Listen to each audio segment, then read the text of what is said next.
Hi friends, ఈరోజు recipe cauliflower aloo curry. ముందుగా కాలీఫ్లవర్ని పచ్చివాసన రాకుండా హాట్ వాటర్లో వాష్ చేసుకుని పక్కకు తీసుకోవాలి. అలాగే ఒక ప్యాన్ తీసుకుని కొద్దిగా ఆయిల్ వేసుకుని ఆయిల్ హీట్ అయిన తర్వాత తాలింపు వేసుకోవాలి. తాలింపు వేగిన తర్వాత ఉల్లిపాయ పచ్చిమిర్చి ముక్కలు వేసుకోవాలి.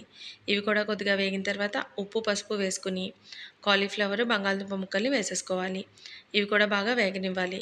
ఇవి వేగిన తర్వాత టమాటా ముక్కలు వేసుకోవాలి. టమాటాలు కూడా చక్కగా మగ్గిన తర్వాత కూరకి తగినంత ఉప్పు కారం వేసుకోవాలి. ఎప్పుడైనా ఆలూ కర్రీస్ ప్రిపేర్ చేసుకునేటప్పుడు ధనియాల పొడిని యాడ్ చేసుకుంటే టేస్ట్ చాలా బాగుంటుంది. 1/2 టేబుల్ స్పూన్ ధనియాల పొడి వేసుకుని 2 నిమిషాల పాటు వేగనిచ్చి కూర కన్సిస్టెన్సీ రావడానికి 1/2 గ్లాసు వాటర్ వేసుకోండి.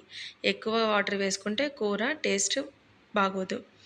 ఈ విధంగా కూర మగ్గిన తర్వాత లాస్ట్లో కొద్దిగా కొత్తిమీర చల్లుకుని సర్వ్ చేసుకోండి. ఇలాంటి మరిన్ని టేస్టీ రెసిపీస్ కోసం నా ఛానల్ని లైక్ చేయండి, షేర్ చేయండి, సబ్స్క్రైబ్ చేసుకోండి.